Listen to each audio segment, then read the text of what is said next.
평강의 주님, 이제 조금씩 시원한 아침 공기를 마시며 계절의 변화를 느끼게 됩니다. 무덥고 궂은 날씨가 많았던 계절을 보내며 여전히 주님 주신 새로운 날을 살아가고 있음을 경험하고 또 감사를 드립니다. 매일 말씀 앞에서 나를 정직히 돌아보게 하시고 이 세상 다른 가치와 기준보다 하나님의 말씀의 기준으로 세상과 나를 바라보며 살아갈 수 있도록 믿음을 더하여 주시옵소서. 남녀노소를 막론하고 저마다의 삶의 무게와 어려움을 느끼며 살아가는 것이 우리의 인생인 것을 알지만 그럼에도 버거워하고 힘겨울 때가 있습니다. 주님, 우리를 결코 혼자 두지 않으시고 감당치 못할 시험을 주시지 않음을 믿습니다.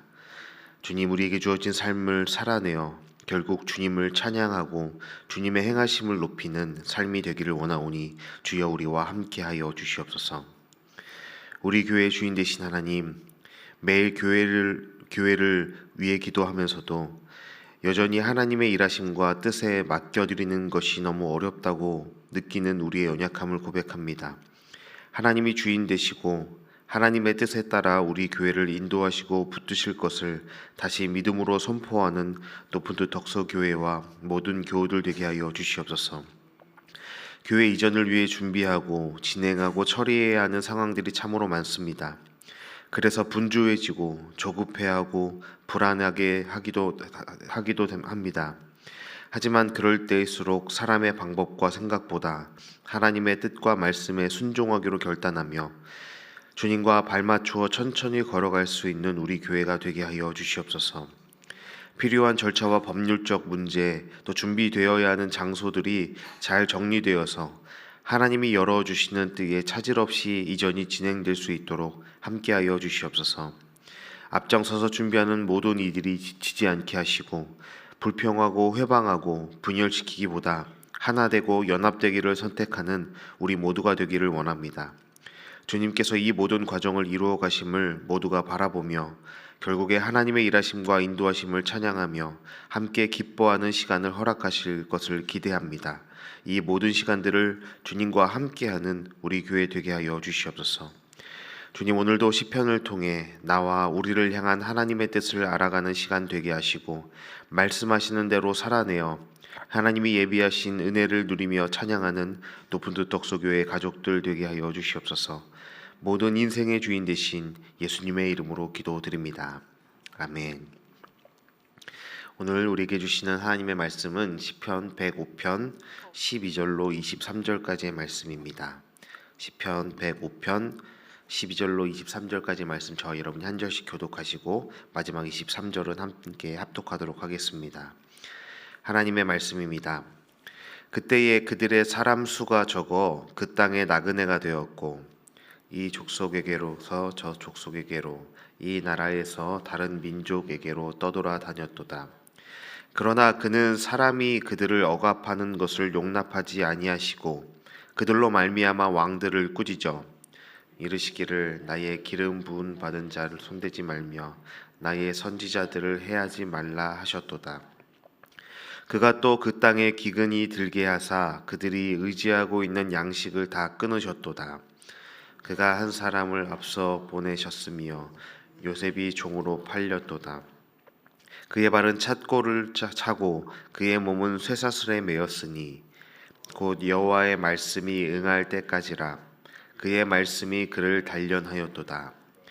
왕이 사람을 보내어 그를 석방하며 뭇 백성의 통치자가 그를 자유롭게 하였도다. 그를 그의 집의 주관자로 삼아 그의 모든 소유를 관리하게 하고 그의 뜻대로 모든 신하를 다스리며 그의 지혜로 장로들을 교훈하게 하였도다. 이에 이스라엘이 애굽에 들어가며 야곱이 함의 땅의 나그네가 되었도다. 아멘.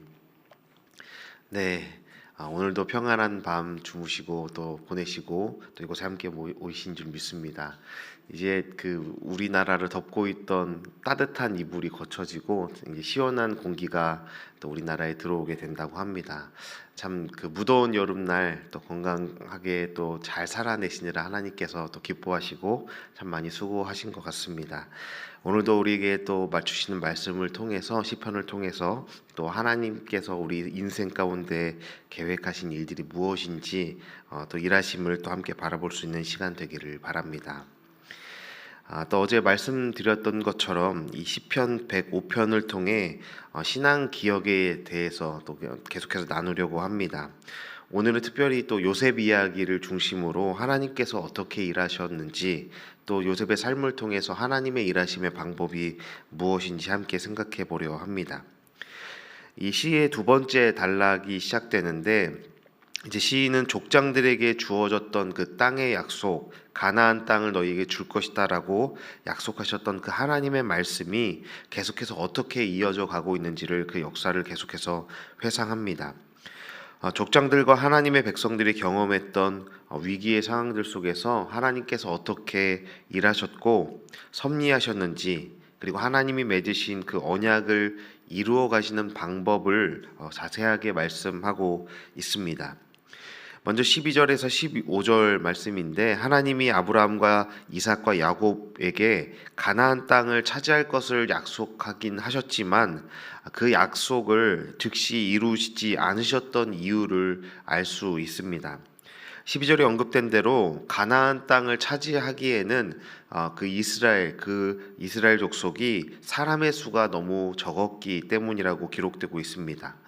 마치 어린아이에게 커다란 장난감을 줄 수 없고 힘이 약한 아이에게 무거운 물건을 맡길 수 없듯이, 아직 서툰 어린아이에게 가위나 칼 같은 것을 줄 수 없듯이 아직 준비되지 않은 가나안 땅을 온전히 정복할 수 없는 이스라엘에게 시간이 필요했습니다.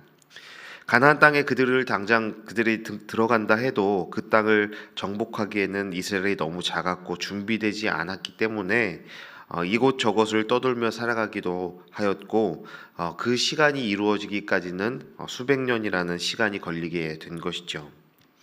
이렇게 약하고 능력 없고 준비되지 않은 이스라엘이어서 여기저기 팔려 다니기도 하고 떠돌아 다니기도 했지만, 그럼에도 하나님은 그 상황 가운데서도 당신의 백성을 지키시고 보호해 오셨다라는 것을 오늘 본문이 말하고 있습니다. 14절 15절 말씀입니다. 그러나 그는 사람이 그들을 억압하는 것을 용납하지 아니하시고 그들로 말미암아 왕들을 꾸짖어 이르시기를 나의 기름 부은 받은 자를 손대지 말며 나의 선지자들을 해하지 말라 하셨도다. 몇 가지 사건들이 딱 떠오르게 됩니다. 아브라함이 이집트 애굽 왕과 또 아비멜렉이라는 사람에게 자신의 아내 사레를 빼앗길 뻔한 상황이 있었죠. 아브라함이 두려움 때문에, 불안함 때문에 판단력을 잃어버리고 자신의 아내임에도 자신의 누이라고 속여서 그 위기를 벗어나려고 했던 일들이 있습니다.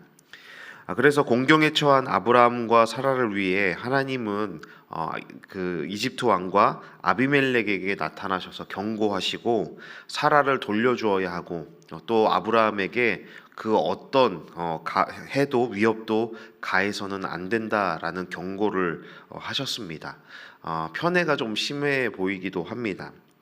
몇 주 전에 무더운 날에 아파트에서 놀이터에서 놀고 있던 저희 아들들이 놀고 있었는데, 동네 친구들과 물총놀이를 하고 있었습니다. 그래서 저녁 먹을 때가 돼서 제가 아이들을 데리러 나간 적이 있었는데, 제가 놀이터에 들어서자마자 둘째가 저를 보자마자 울면서 달려왔습니다.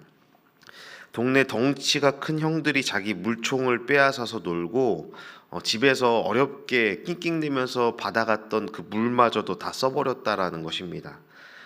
그 말을 듣고 목사인 제가 어떻게 했을까요? 그 형들을 불러서 너희 왜 그랬니? 그러면 안 돼 얘들아 라고 타일렀을까요? 여러분 기대에 못 미쳐서 죄송합니다. 순간적으로 화가 나고 저희 아들들이 공경에 처했던 그 상황을 느끼게 되자 찬양 사역으로 단련된 발성으로 소리를 질렀습니다. 이와! 해서 아이들을 이렇게 모아다 놓고 왜 그랬냐? 왜 그 동생들의 물총과 물을 마음대로 썼냐라고 혼쭐을 내줬습니다. 제 아들들뿐만 아니라 같이 놀고 있던 아들의 친구들까지도 그제야 억울함이 풀리고 불안함이 풀렸는지 같이 제 앞에서 울먹거리고 있었습니다.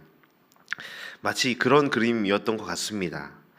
비록 이스라엘이 준비가 되지 않아서 나그네로 떠돌아 다녔겠지만 하나님은 언제나 그들의 아버지 되셔서 그들의 뒤에서 아무도 이스라엘을 괴롭히지 못하게 그들을 지키고 계셨다라는 겁니다. 그리고 계속해서 우리는 요셉의 삶을 통해 하나님의 섭리와 인도하심을 발견하게 되는데 16절 말씀도 제가 읽어드리겠습니다. 그가 또 그 땅에 기근이 들게 하사 그들이 의지하고 있는 양식을 다 끊으셨도다. 창세기에서 요셉의 사건을 통해 알 수 있듯이 야곱과 그의 가족들이 양식이 없어서 이집트로 가야만 했던 상황이 있었다라는 것을 알 수 있습니다. 양식을 다 끊으셨다라는 말이 어느 정도였는지를 짐작할 수 있는데 당시에 이 가나안 땅에서 그 이집트로 이동한다는 것은 도보나 짐승들에 타서 이동을 할 수밖에 없는 교통수단이 그렇게까지밖에 발달하지 않았던 시대였습니다.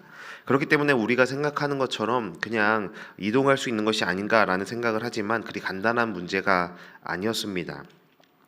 현재 지도로 추정해 본다면 헤브론에서 이집트 고센 땅까지에는 거리는 약 400km 정도의 그 거리가 있습니다. 서울에서 부산을 조금 못 간 정도의 거리인데 당시에는 이 거리를 이동할 때에는 사실 목숨을 걸어야 하는 모험을 떠나는 것이었습니다. 창세기 42장 4절 말씀을 제가 읽어드리겠습니다. 야곱이 요셉의 아우 베냐민을 그의 형들과 함께 보내지 아니하였으니 이는 말하기를 재앙이 그에게 미칠까 두려워함이었더라. 양식을 구하러 아들을 보내는 야곱이 한 사람을 보내지 않죠. 그 요셉의 아우였던 요셉과 이 베냐민을 편애했던 것도 사실이지만 아들 전부를 보내지 않은 이유가 있지 않았을까 생각합니다. 긴 그 여정 가운데 어떤 일이 벌어질지 몰랐기 때문에 위험한 여정이 될 수밖에 없다라는 것을 짐작했기 때문에 아들 한 명만은 남겨두려 하지 않았겠습니까? 그럼에도 이렇게 위험한 여정이었음을 알았음에도 떠날 수밖에 없었던 이유가 무엇이겠습니까?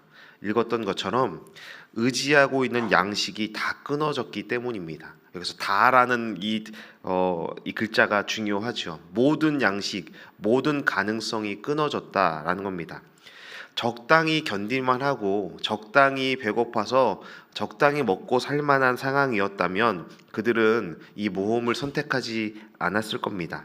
다른 방법과 수단이 그들에게 남아 있었다면 결코 선택하지 않을 방법이었지만 결단하지 않으면 굶어서 모든 가족이 죽을 수밖에 없는 마치 벼랑 끝에 서 있는 것과 같은 상황이었기 때문에 이들은 이집트로의 모험을 선택할 수밖에 없었습니다. 하나님의 일하심의 방법이 참 무섭고 또 이해되지 않을 때가 바로 이런 지점이겠죠. 삶의 끝자락에 내몰리는 것 같이 가혹해 보이는 것 같은 때가 우리 인생에도 찾아옵니다. 그런데 때로는 그런 시간이 있어야만 우리 또한 우리의 삶의 안정감을 떠나게 되는 우리의 모습들이 있지 않나 생각합니다. 하나님이 약속하신 그 약속을 성취하고 이루기 위해서는 우리의 삶에서도 때로는 벼랑 끝에 몰리는 것 같이 가능성이 다 끊어진 것 같은 때가 있어야지 우리의 안정감이 아닌 하나님을 선택하게 되는 우리의 모습들을 보면서 저는 참 이 말씀 앞에서 하나님 앞에 할 말은 없다라는 생각을 하기도 했습니다. 그렇게 야곱의 아들들이 이집트에 가게 되었고 그곳에서 요셉은 형들을 다시 만나게 됩니다. 이전까지 요셉의 삶이 어떠했겠습니까? 여러분 창세기에서 창세기 37장부터 50장까지 이제 요셉의 이야기가 기록되고 있는데 이 순간 이전까지 요셉의 삶이 어떠했을까요? 저는 요셉이 자신의 삶을 돌아볼 때 파편처럼 흩어져 있는, 도대체 내 삶이 왜 이렇게 되었을까? 언제부터 꼬여버리게 되었을까?라는 그 삶의 퍼즐이 도저히 맞춰지지 않아서 그 요셉이 자신의 삶을 해석하는데 참 많은 어려움이 있었겠다라는 생각을 합니다. 17절 끝에도 의미심장한 단어가 있죠. 팔렸도다. 그리고 18절에서도 매였다라는 단어를 통해서 요셉이 어떤 삶을 살아왔고 그가 어떤 삶을 견뎌왔는지를 알 수 있습니다. 팔렸고 매였다. 요셉은 자신의 인생에 닥친 커다란 시련과 고통, 아픔과 상처를 이해하기는 어려웠을 겁니다. 그래서 총리가 되기도 하고 이제 살만해지고 그의 삶이 퍼즐이 완성되는 것 같았지만 여전히 그 과거에 대한 기억이 그를 괴롭혔을 것이고 가족들에게, 형들에게 버림받고 자신의 삶이 여기까지 흘러온 고향 땅이 아닌, 부모님 곁이 아닌 타지에서 그렇게 홀로 살아내야 했던 자신의 삶의 공허함과 외로움이 여전히 있었을 것입니다. 그런데 자신의 형들이 찾아와서 자기 앞에서 절을 하는 순간 지난 시간의 고통이라는 마지막 퍼즐의 조각이 맞춰지는 것을 깨닫게 되었을 겁니다. 하나님이 창세기 35장과 37장에서 두 번이나 요셉에게 꿈으로 말씀하시고 약속을 주셨죠. 그때는 그 의미가 무엇인지 몰랐던 것입니다. 하지만 형들이 자기 앞에서 엎드려 절하는 그 장면에서 요셉은 찰나적으로, 순간적으로 그 의미를, 하나님이 말씀하셨던 그 약속의 의미를 깨닫게 되며 마지막 퍼즐을 끼워 맞추게 되었을 겁니다. 형들에게 버림받아 팔려가고 누명을 쓰고 감옥에 갇힘당하며 이해할 수 없는 고통과 상처를 어떻게 받아들여야 하는 것인지 몰랐지만 그 모든 일들이 하나님이 말씀하신 것이고 또 이루셨음을 고백하게 되었습니다.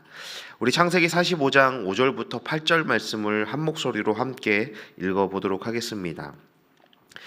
당신들이 나를 이곳에 팔았다고 해서 근심하지 마소서, 한탄하지 마소서.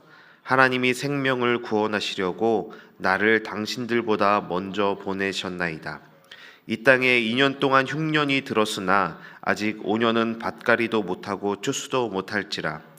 하나님이 큰 구원으로 당신들의 생명을 보존하고 당신들의 후손을 세상에 두시려고 나를 당신들보다 먼저 보내셨나니 그런즉 나를 이리로 보낸 이는 당신들이 아니요 하나님이시라.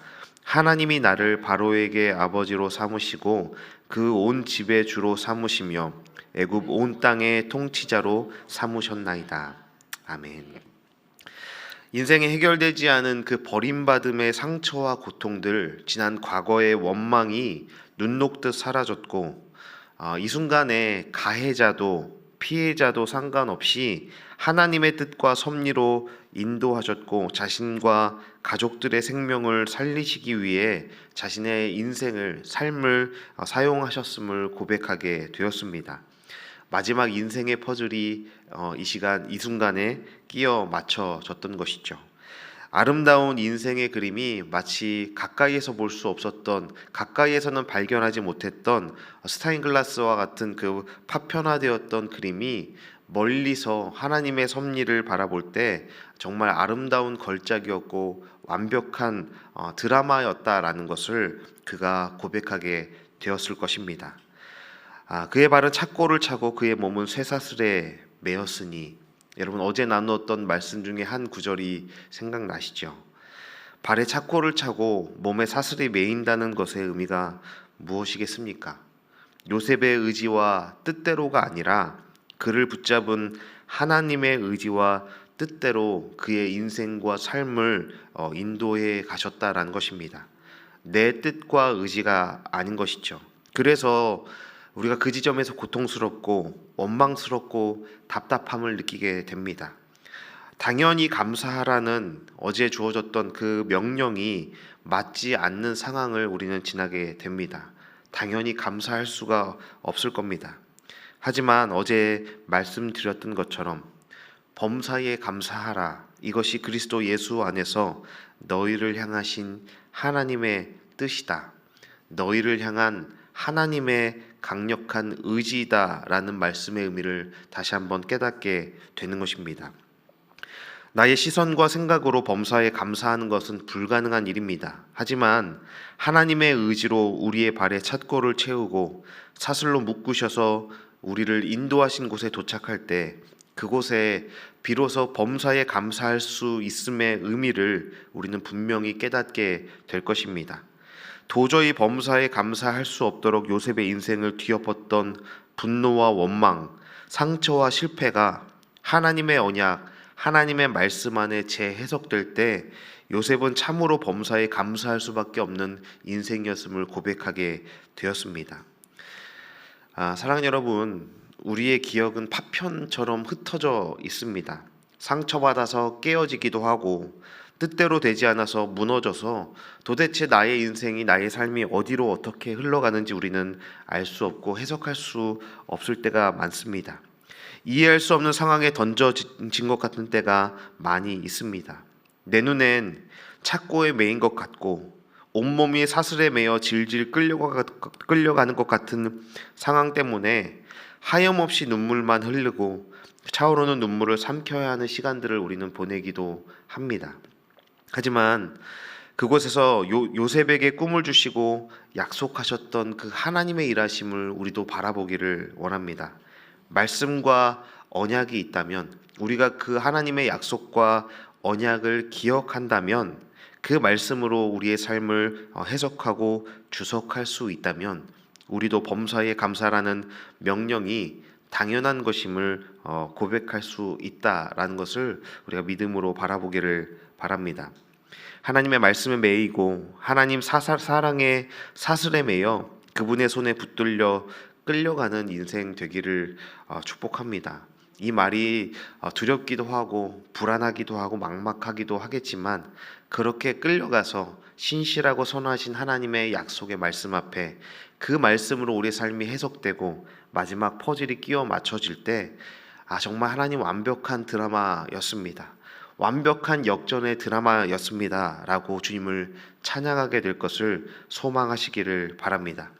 그리스도 예수 안에서 나를 향한 하나님의 의지는 모든 일을 통해 감사하도록 하시려는 것임을 이 시간 다시 한번 마음판 깊이 새겨넣어 우리가 혹여 마주할 고통 속에서도 새로운 소망과 기쁨을 누리는 우리 높은 뜻 덕소의 가족들 되기를, 그렇게 놀랍도록 또 아름답게 끼워 맞춰지는 오늘 이 하루가 되기를 주님의 이름으로 축원합니다. 함께 기도하시겠습니다. 산천도 초목도 새 것이 되었고 죄인도 원수도 친구로 변한다. 새 생명 얻은 자 영생을 누리니 주님을 모신 맘 새 하늘이로다. 영생을 맛보며 주 안에 살리라. 오늘도 내일도 주 안에 살리라. 그리스도 예수 안에서 범사에 감사하게 하실 것이라는 하나님의 뜻이 이루어질 때 주님이 이 찬송의 고백이 진정 나의 삶에 이루어질 것을 믿습니다. 요셉의 삶을 통해 우리에게 말씀하시고 우리를 향한 하나님의 신실하신 계획과 사랑을 깨닫게 하시니 감사를 드립니다. 하나님, 우리의 인생도 요셉처럼 이해할 수 없는 상황과 고통 가운데 던져질 때가 많이 있습니다. 그러나 하나님, 그 모든 순간 속에서도 주님의 섭리와 뜻이 이루어지고 있음을 믿음으로 바라보게 하여 주시옵소서. 우리의 눈에는 보이지 않을지라도 우리의 길을 인도하시는 주님의 손길을 신뢰하게 하옵소서.